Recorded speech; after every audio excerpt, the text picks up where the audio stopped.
Assalamualaikum warahmatullahi wabarakatuh.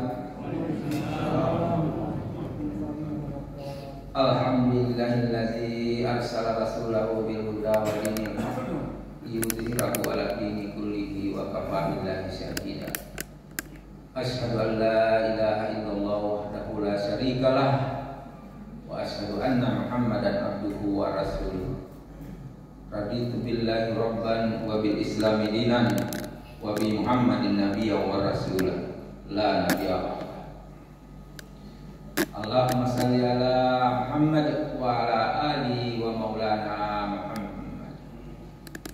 Jamaah salat subuh yang berbahagia, pertama-tama marilah kita memanjatkan puji syukur kita kepada Allah Subhanahu wa taala karena kita masih mendapatkan karunia dan hidayah untuk melaksanakan kewajiban kita dan mempersiapkan bekal untuk kehidupan yang kekal dan abadi. Bapak-bapak, saya kira di sini banyak di antara kita, bapak dan ibu, maha terpelajar, doktor, dan juga bahkan maha guru, profesor. Karena itulah salah satu yang sangat dianjurkan oleh agama kita untuk memadukan antara kebenaran mutlak dan kebenaran relatif. Kebenaran mutlak itu adalah Al-Quran dan As-Sunnah. Kebenaran relatif itu relatif artinya senantiasa setiap saat ada perubahan.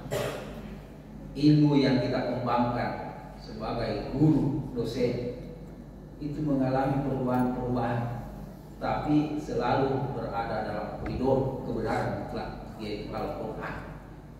Karena itulah di bulan Ramadan ini banyak hadis yang menjelaskan kita ini disuruh bergembira. Alasannya masuk akal. Kita bergembira di bulan Ramadan karena kita kedatangan tamu, dan tamu ini adalah tamu agung, tidak tanggung-tanggung Pak. Dia datang sekali setahun, kurang lebih 1 bulan, 9 hari atau 30 hari, dan dia membawa hadiah. Hadiah itu untuk kebahagiaan kita di dunia dan di akhirat. Cuma memang kita sering tergiur oleh hal-hal yang sifatnya materi sehingga kita kurang maksimal. Inilah yang selalu kita ingatkan di dalam setiap ceramah atau pengajian, hal-hal yang sifatnya gaib. Gaib itu artinya sesuatu yang pasti adanya tapi belum kelihatan secara real dalam kehidupan sekarang, nanti di akhirat. Yang gaib itu sesuatu yang harus kita sami'na wa ata'na. Karena di dalam Al-Quran disebutkan bahwa yang gaib itu adalah yang berkaitan dengan akhirat. Akhirat itu adalah sesuatu yang belum pernah kita jalani, tapi pasti kita akan jalani. Pasti kita akan jalani para jemaah. Memang proses kehidupan kita ini panjang. Ada akhirat. Ya, di dunia ini kan paling-paling kita umur 70, 80, 90 sampai 100 tahun. Tapi di akhirat, satu hari di akhirat 1000 tahun di dunia perbandingannya para jemaah. Nah, inilah sehingga pada kesempatan singkat ini saya ingin mengangkat sedikit Ramadan ya, membentuk eksistensi kualitas diri. Ramadan membentuk eksistensi kualitas diri. Kualitas sumber daya manusia yang selalu kita dengung-dengungkan para jemaah itu sebenarnya sudah ada dalam Al-Quran. A'udzubillahi minasyaitonirrajim. Bismillahirrahmanirrahim. Yarfa'illahu alladzina amanu minkum walladzina utul ilma darajat. Nah, ini yang kita cari. Kita ingin ditingkatkan derajat. Ya, niscaya orang-orang yang bertakwa itu mana ayat tadi surah Al-Mujadalah ayat 11. Kita ingin derajat kita tinggi. Ya. Karena itu kita harus beriman lebih dahulu. Beriman artinya percaya. Ya, tentu kita kembalikan kepada rukun iman. Percaya kepada Allah, percaya kepada malaikatnya, percaya kepada nabi-nabinya, kitab sucinya, percaya kepada takdir baik dan buruk, dan percaya kepada hari kemudian. Itulah rukun iman. Kita sudah hafal dan kita harus ajarkan kepada anak-anak kita para jamaah. Kita bergembira di bulan Ramadan karena pembelajaran itu yang akan membawa kebahagiaan kita di dunia dan di akhirat para jamaah. Nah, apa yang kita mau cari dalam hal keimanan ini sebenarnya ditempa oleh berbagai macam ibadah ritual. Seperti Ramadan ini kan kita sudah tahu, sudah banyak penceramah yang menjelaskan Ramadan itu artinya panas membakar. Panas membakar artinya membakar dan menghancurkan dosa. Ya, membakar dan menghancurkan dosa. Nah, kita kan sering mendengarkan Allahumma innaka afuwun tuhibbul afwa fa'fu anni. Ya Allah, ampunilah aku. Bayangkan itu Pak, seluruh dunia ini umat Islam berdoa menjelang buka puasa. Ya, kalau seluruh dunia tentu ada yang ya orang-orang biasa pada umumnya banyak, tapi ada orang-orang sufi, ada wali-wali Allah berdoa untuk itu. Bagaimana tidak dihancurkan dosa ini Pak? Karena itu kita di bulan Ramadan ini diasah hati kita, diasah sebelah tajam. Kalau selama ini kita melaksanakan ibadah sekedar gugur kewajiban, ya ketika di Ramadan ini diasah Pak. Setiap saat ada kultum subuh, ada ceramah tarawih, ada pengajian, ada tadarus, diasah sebelah hati kita tajam Pak. Ya. Yang kedua, ilmu ini sangat penting. Yarfa'illahu allazina amanu minkum wallazina utul ilma darajat. Ilmu juga diasah. Yang diasah itu adalah otak kita. Ya. Cara mengasahnya sekolah, pendidikan, kuliah. Ya. Diasah supaya peka, supaya berkembang. Nah, ini yang sering kita lihat dalam kenyataan sehari-hari. Banyak di antara pejabat-pejabat kita atau di antara kita sebagai orang awam, ilmu sudah ada, tapi yang kurang tajam adalah hati kita. Di bulan Ramadan ini sebenarnya bagaimana mempertajam itu? Ya, puasa misalnya. Apa hakikat daripada puasa itu? Kita sudah tahu di dalam surah Al-Baqarah 183 kan, ujung-ujungnya adalah la'allakum tattaqun. Sebenarnya puasa itu adalah melatih Pak, melatih diri, ya bagaimana mengelola nafsu, makanan, minuman, suami istri halal. Di situ ada nafsu, tapi jangan lakukan di siang hari, karena nafsu ini dikendalikan.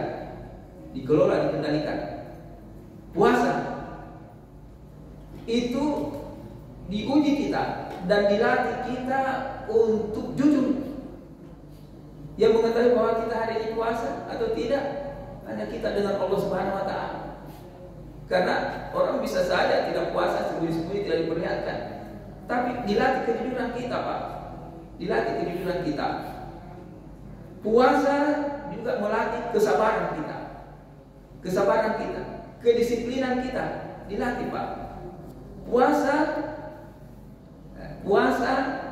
kita dilatih untuk menjadi makhluk halus. Makhluk halus ini bukan setan, bukan jin Pak, tapi makhluk yang sopan dan santun. Kenapa? Kalau puasa kita dianjurkan jangan berkata-kata kotor, berkata yang sia-sia, jangan gibah, jangan gosip, karena itu bisa membatalkan pahala puasa. Berarti kita dilatih menjadi orang yang halus, orang yang punya budi pekerti, yang sopan santun Pak. Nah, itulah sehingga kalau kita memahami hakikat dan filosofi daripada puasa ini, kita akan menjadi pribadi yang bahasa sekarang itu ada yang dikembangkan, pribadi yang presisi, pribadi yang sempurna. Nah, ini yang sering kita lupa, hakikat dan filosofi rahasia di balik ibadah ritual itu.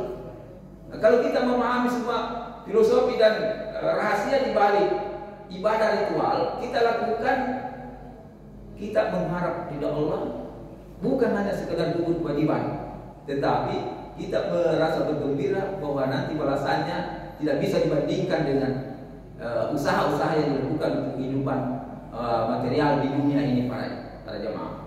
Karena itulah di dalam diskusi Allah Subhanahu wa Ta'ala ya menjelaskan adatul ibadah sholihin mala ain ra'at wala udhun sami'at wala khatara ala qalbi basar.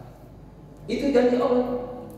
Telah kupersiapkan bagi hamba-hamba yang saleh, ya, surga, ya, kenikmatan di surga yang belum pernah dilihat oleh mata, belum pernah didengar oleh telinga, dan belum pernah terbetik di dalam hati sanubari kita. Kenikmatan. Jadi ada kenikmatan di dunia, mungkin nama sama dengan kenikmatan di akhirat, nama sama, tapi rasa beda Pak. Di akhirat ada mangga, semangka, buah-buahan ada. Nah, di dunia ini ada macam-macam buah-buahan Pak, nama sama, tapi beda rasa Pak. Kenapa? Itu tadi belum pernah dilihat oleh mata, belum pernah didengar oleh telinga, dan belum pernah terbetik di dalam hati kita. Coba kita camkan ini Pak. Pasti kita akan melaksanakan ibadah itu dengan penuh keikhlasan,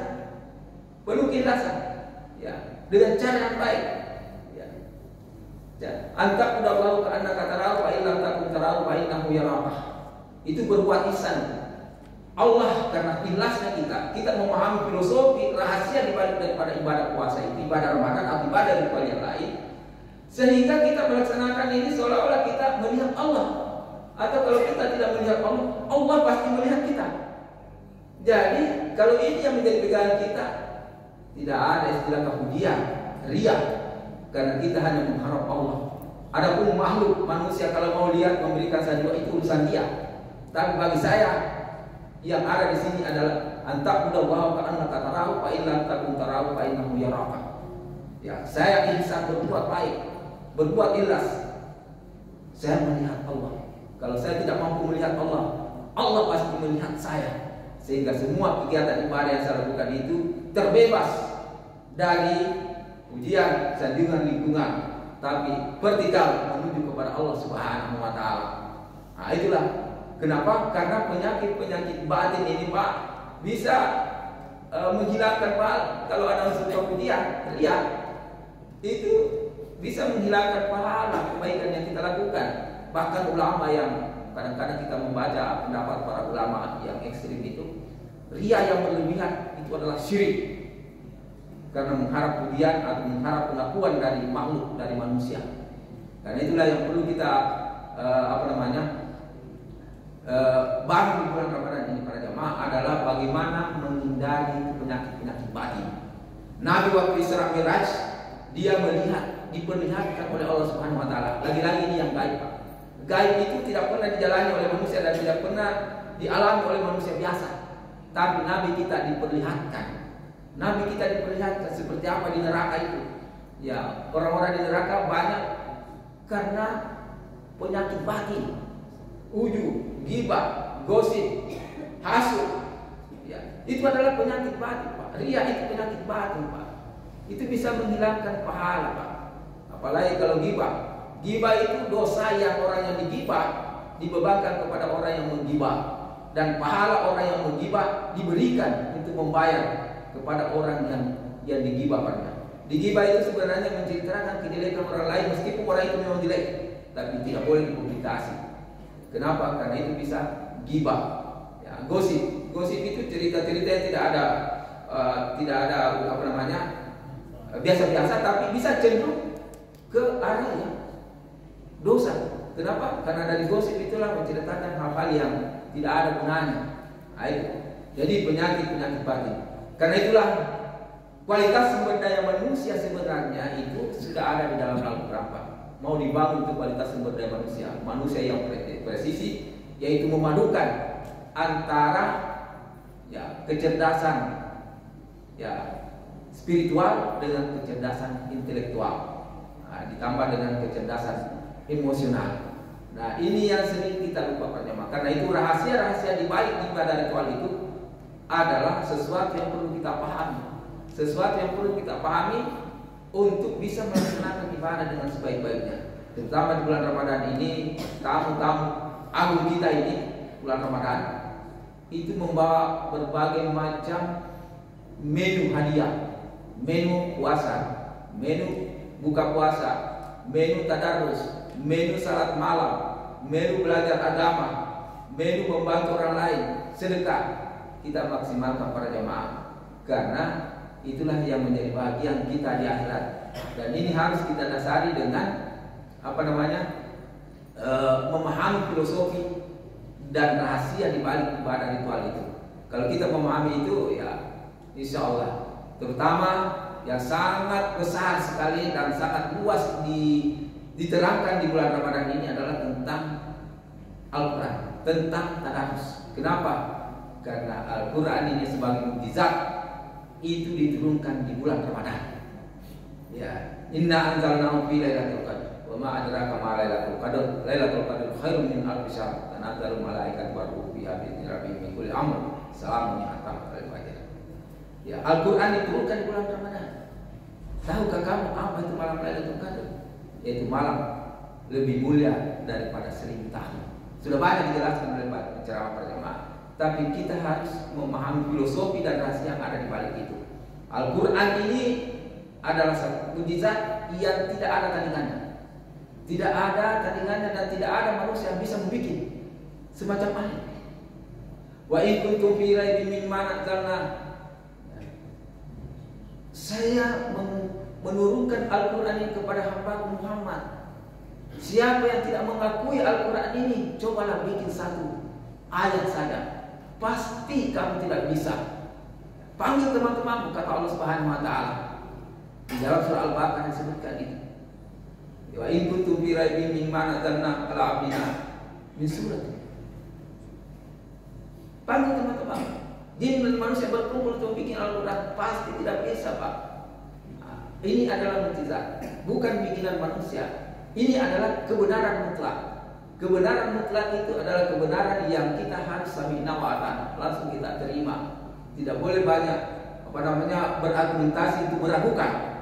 Boleh kita berdiskusi tentang Al-Quran, tapi jangan berargumentasi untuk meragukan Al-Quran. Ya, karena ini adalah wahyu. Inna nahnu nazzalna dzikra wa inna lahu lahafidun. Kata Allah, sesungguhnya aku menurunkan Al-Quran dan aku yang menjaganya. Bagaimana cara menjaganya? Adalah menghadirkan atau melahirkan orang-orang yang menghafal Al-Quran. Sehingga siapa yang berani membuat semacam Al-Quran imitasi tidak akan mungkin. Pasti kedapatan. Pasti kedapatan. Nah, di dalam Al-Quran ini juga sebenarnya langsung kita dapatkan manfaatnya, Pak. Ketika kita banyak membaca Al-Quran, kita mendapatkan manfaat. Kita akan sehat, Pak. Ya. Wa nunazzilu minal Qur'ani ma huwa shifaa'un wa rahmatun lil mu'minin wa la yazidu adh-dhalimina illa khasara. Surah Al-Isra. Ya. Sesungguhnya Al-Quran diturunkan kepada kaum mukminin sebagai sifat obat, Pak. Obat. Saya sering menyaksikan di Al-Markas, Pak. Orang yang kena penyakit-penyakit dari setan dan jin, dari ilmu sihir yang digunakan oleh orang-orang untuk menghancurkan sesamanya karena benci dan sebagainya, saya ingat di Ruqyah di Al-Markas, Pak, dibacakan ayat-ayat Al-Quran, ayat kursi dan lain-lain sebagainya. Setengah jam kemudian dia mengeram, muntah. Nah, itu tanda bahwa setan dan jin yang menggerogoti dia untuk sakit sudah keluar, sehat sembuh para jemaah. Itu tujuan jangka pendek Al-Quran, filosofi, rahasia daripada Al-Quran kita bisa lihat di situ, Pak. Berarti kalau kita banyak membaca Al-Quran, kiraan dengan memahami isinya, mentadabburi, insya Allah kita akan terlindungi. Jadi kita membentengi diri kita dari penyakit-penyakit ilmu sihir. Ya. Banyak yang terjadi, Pak. Banyak yang terjadi, Pak. Saya banyak menyaksikan itu ruqyah seperti itu dan banyak menyaksikan kenyataan-kenyataan yang menyembuhkan orang. Itu di dunia tujuan jangka pendek. Tujuan jangka pendek, rahasia jangka panjang itu adalah ada beberapa penelitian menunjukkan bahwa orang yang rajin dan tekun membaca Al-Quran sejak dari kecil sampai usia tua, dia terhindar dari penyakit pikun. Penyakit pikun itu adalah penyakit lupa. Ya, kesadarannya hilang. Ada sepupu saya. Ini saya cerita karena ini pengalaman demi untuk kita mengambil hikmahnya. Sudah pensiun. Umurnya adalah 80 lebih. Ini penyakit pikun. Dia ke masjid. Pulang tidak tahu lama. Tidak tahu lama. Pikun, Pak, lupa. Kalau pikun itu kan berubah, pendengaran berkurang, kesadaran sudah mulai hilang. Sudah mulai hilang. Akhirnya apa? Datang istrinya tanya di masjid, mana yang bapaknya? Tidak ada, sudah pulang. Nah, tidak ada di rumah. Nah, dekat sekali dengan masjid. Tidak ada di rumah. Mana? Ditemukan jauh di sana, Pak. Ditemukan jauh di sana. Kenapa, Pak? Kenapa ada di sini? mau ke bulan, tidak kuliah itu alamat. Kayak kita masih ingat nomor rumah tak? Nah, dia sebut nomor rumahnya. Ini diantar pulang oleh tetangga yang jauh dari sana, diantar pulang ke rumah. Pikun Pak, banyak membaca Al-Quran. Itu menghindarkan penyakit pikun. Tidak ada dokter pikun, tidak ada apoteker yang membuat bisa menerima resep pikun, tidak ada Pak. Al-Quran, ya. Wa nunazzilu minal Qur'ani ma huwa shifaa'un wa rahmatul lil mu'minin wa la yazidu adh-dhalimina illa khasara. Itu. Jadi kita ini cuma jangka pendek Pak. Ya, buktinya juga syekh-syekh guru agama pesantren itu usia sudah uzur Pak, 80-90 tahun, tapi dia masih mampu melihat dengan terang, membaca buku Al-Quran. Matanya terpelihara karena membaca Al-Quran Pak. Bisa mengajar santrinya kitab-kitab gundul yang tanpa baris, dan bisa mengajar dengan bahasa yang sistematis, bahasa yang masih teratur sekali. Berarti pikun tidak ada. Ini juga jangka pendek Pak. Nah, rahasia di balik ibadah ritual membaca Al-Quran di akhirat.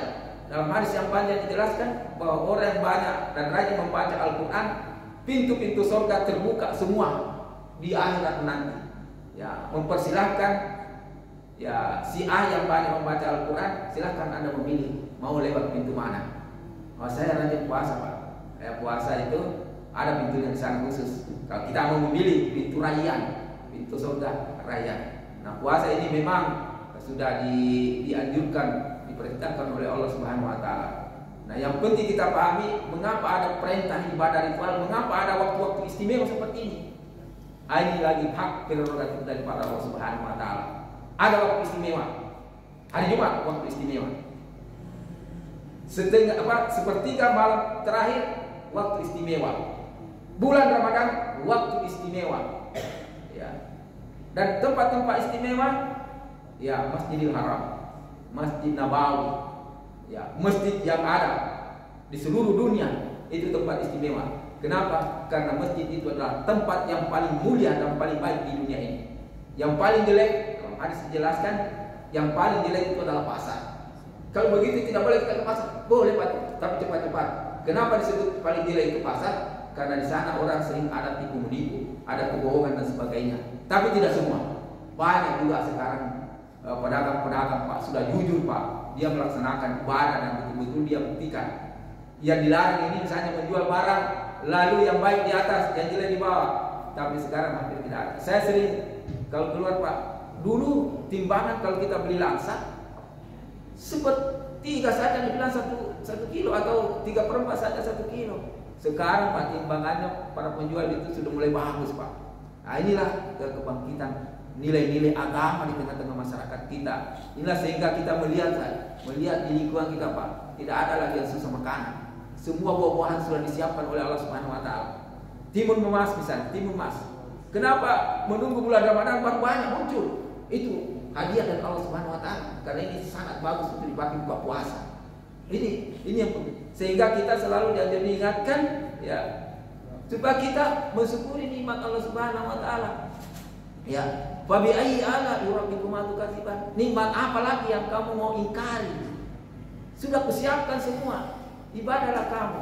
Nah, inilah yang perlu kita pahami para jamaah, bahwa filosofi ibadah itu sebenarnya sudah menyangkut tujuan jangka pendek kehidupan kita di dunia dan tujuan jangka panjang di akhirat.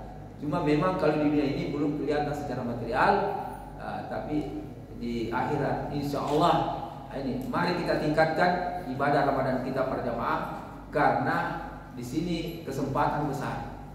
Ramadan tidak akan kembali. Yang datang tahun depan Ramadan yang lain. Ramadan tahun ini dia akan pergi. Karena itu menjelang malam Lailatul Qadar, kita sudah tahu semua karena sudah sering banyak berceramah. Mari kita mempersiapkan diri. Jangan sampai kita mengharapkan Lailatul Qadar tapi kita kurang ibadah para jamaah. Nah, itu yang perlu kita pahami. Saya kira inilah yang saya ingin sampaikan. Mudah-mudahan ada manfaatnya, dan bapak-bapak dan ibu-ibu mungkin ada yang mau berdiskusi. Kita bersama-sama, narasumber kita banyak. Ya, saya juga ikut berpartisipasi.